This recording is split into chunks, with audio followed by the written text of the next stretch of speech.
दोस्तों अगर आप भी पैट कमिंस को एक खतरनाक बल्लेबाज मानते तो हमारी इस वीडियो को लाइक जरूर कीजिएगा। दोस्तों केकेआर और मुंबई के बीच में खेले गए मुकाबले में पैट कमिंस ने जिस तरह की बल्लेबाजी करके दिखाई है उसने तो सभी का दिल जीत लिया और इतिहास रचकर कोलकाता की टीम को मैच जिताने वाले पैट कमिंस ने आज 6 गेंदों में कैसे 35 रन बनाए और आईपीएल इतिहास का सबसे तेज अर्धशतक जड़कर इतिहास रच दिया। और आज इस वीडियो में हम आपको दिखाएंगे कि कैसे इस रोंगटे खड़े कर देने वाले मैच में कमिंस ने 15 गेंदों में 56 रन बनाए। साथ ही साथ बताएंगे इस मैच की पूरी हाइलाइट्स के बारे में, लेकिन वीडियो को एंड तक जरूर देखिएगा। लेकिन उससे पहले आप सभी को क्या लगता है कि क्या पैट कमिंस और महेंद्र सिंह धोनी में कौन है बेहतरीन फिनिशर? इस बात का जवाब हमें नीचे कमेंट सेक्शन में जरूर दीजिए। इस महामुकाबले में मुंबई इंडियंस की टीम की तरफ से ओपनिंग करने के लिए दो दिग्गज बल्लेबाज रोहित शर्मा और ईशान किशन मैदान पर आए और इस मुकाबले में मुंबई इंडियंस की टीम के फैन इस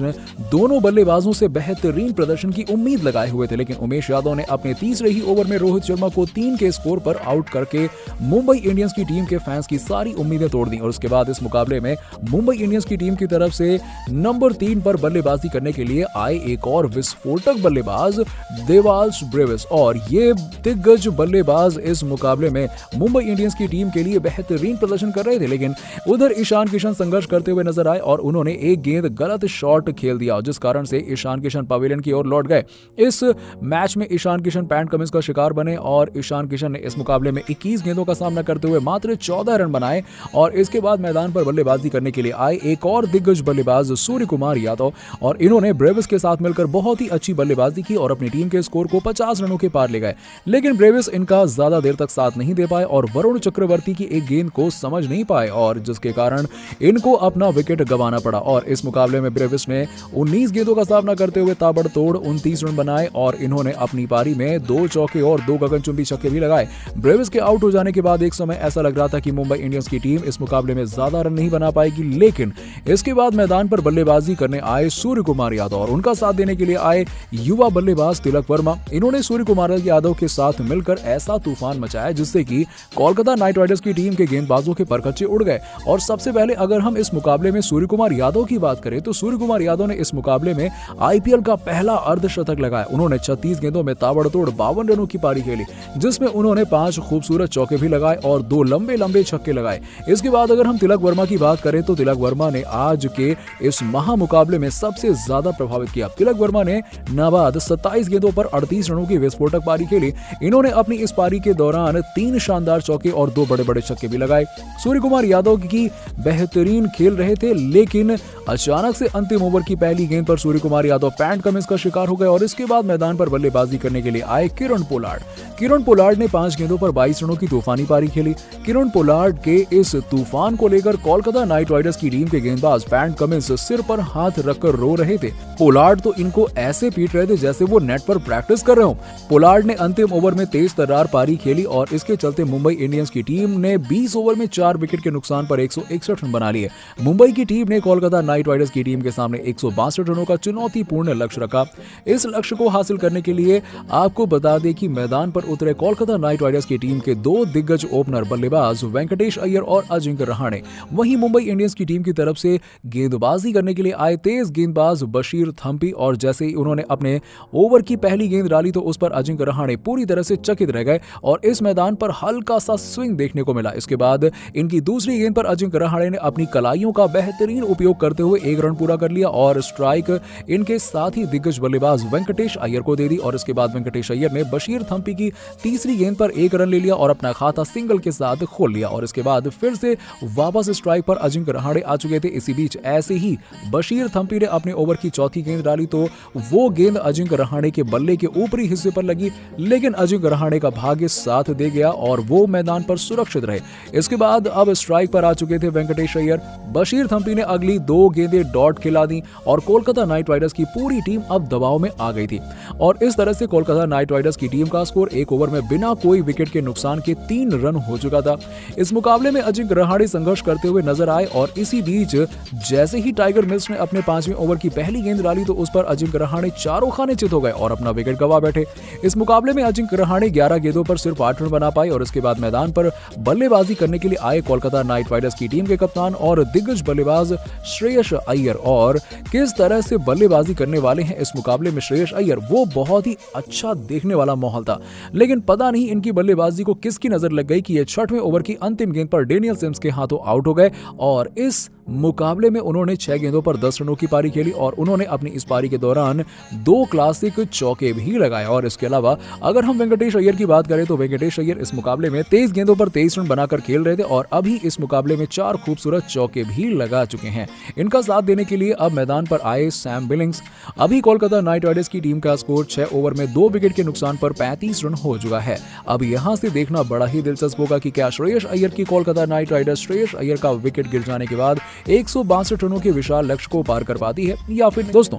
15 ओवर तक केकेआर की टीम ने 127 रन बना लिए थे और 4 ओवर में ही 35 रन की जरूरत थी और इसके बाद मैच का असली मजा तब आया, जी हां दोस्तों, जब आपको बता दें कि पैट कमिंस के मन में कुछ और ही था। 16वें ओवर में डेनियल सैम्स गेंदबाजी करने के लिए आए और इस ओवर में कमिंस ने 35 रन ठोक दिए और इस ओवर में उन्होंने 4 छक्के और 1 चौका लगाया और इसके बाद अगला 2 रन भागे और एक नो बॉल रहा। ये आईपीएल के इतिहास का दूसरा सबसे महंगा ओवर रहा। आईपीएल के एक ओवर में सबसे ज्यादा रन लौटाने का रिकॉर्ड पी परमेश्वरन के नाम है। रॉयल चैलेंजर्स बेंगलुरु के खिलाफ उन्होंने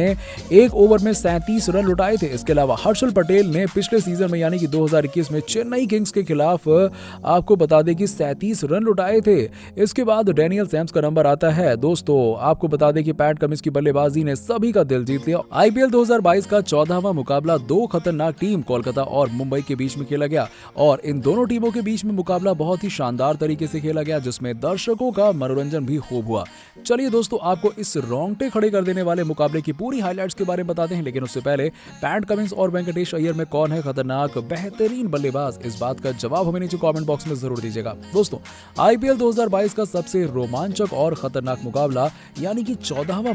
मुकाबला जो है मुंबई इंडियंस और कोलकाता के दिग्गज टीमों के बीच में खेला गया और सबसे पहले इस मुकाबले में कोलकाता के कप्तान श्रेयस अय्यर ने टॉस जीतकर पहले गेंदबाजी करने का फैसला किया और अपनी टीम में 2 बदलाव किए जिसमें टिम साउदी की जगह पैट कमिंस को तो वहीं शिवम मावी की जगह रफीक सलीम को खिलाने का मौका दिया। तो वहीं दूसरी तरफ मुंबई की तरफ से भी 2 बदलाव देखने को मिले जिसमें अनमोल प्रीत सिंह की जगह सूर्य कुमार यादव जो कि मुंबई के मुख्य खिलाड़ी हैं और डेविड की जगह ब्रेविस जिनको बेबी एबी के नाम से जाना जाता है और दोनों ही टीम 4-4 विदेशी खिलाड़ी के साथ खेलने के लिए उतरी और मुंबई की तरफ से बल्लेबाजी करने के लिए आईपीएल 2022 के सबसे सफल ओपनिंग जोड़ी रोहित शर्मा और ईशान किशन मैदान पर उतरे और दोनों ने ही बेहतरीन प्रदर्शन करने की कोशिश तो करी, लेकिन रोहित शर्मा तीसरे ओवर में 11 गेंदों पर 3 रन बनाकर उमेश यादव के शिकार हो गए और इसके बाद बल्लेबाजी करने के लिए बेबी एबी के नाम से मशहूर साउथ अफ्रीका के युवा खिलाड़ी ब्रेविस आए और इन्होंने अपने नाम के हिसाब से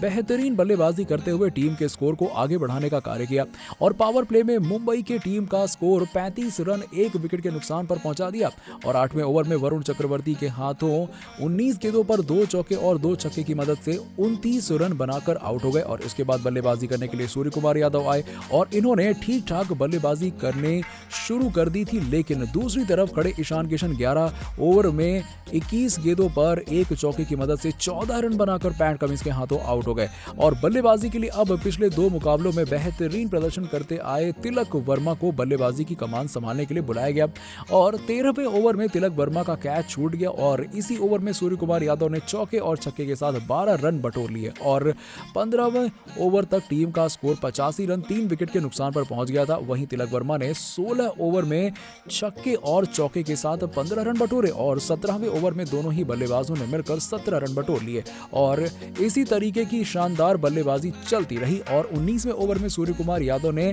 अपना 14वां अर्धशतक लगाया और अंतिम ओवर की पहली ही गेंद पर सूर्य कुमार यादव 36 गेंदों पर 5 चौके और 2 छक्कों की मदद से 52 रन बनाकर पैट कमिंस का शिकार हो गए और बल्लेबाजी के लिए किरण पोलार्ड मैदान पर आए और उनसे आतिशी बल्लेबाजी की आवश्यकता थी। उन्होंने अंतिम ओवर में 3 छक्कों की मदद से 23 रन बनाए और टीम का स्कोर 161 रन 4 विकेट के नुकसान पर पहुंचा दिया, जिसमें अंतिम 5 ओवर में 76 रन मुंबई ने बटोरे और किरण पोलार्ड 5 गेंदों पर 3 छक्के की मदद से 22 रन, तो वहीं तिलक वर्मा ने 27 गेंदों पर 3 चौकों की मदद से 2 छक्कों की मदद से 38 रन बनाए। और बता दें आपको कि विरोधी टीम में पैट कमिंस ने 2 विकेट लिए और वरुण चक्रवर्ती और उमेश यादव ने 1-1 विकेट हासिल किया और बल्लेबाजी के लिए कोलकाता की टीम उतरी तो कोलकाता की तरफ से वेंकटेश अय्यर और अजिंक्य रहाणे खेलने के लिए आए और दोनों ही खिलाड़ियों ने बहुत ही धीमी शुरुआत करी जिसका दबाव अजिंक्य रहाणे पर आ गया और 5वें ओवर में टाइमर मिल्स ने पहली ही गेंद पर अजिंक्य रहाणे को 11 गेंदों पर 7 रन बनाने के बाद आउट कर दिया और इसके बाद बल्लेबाजी करने के लिए श्रेयस अय्यर आए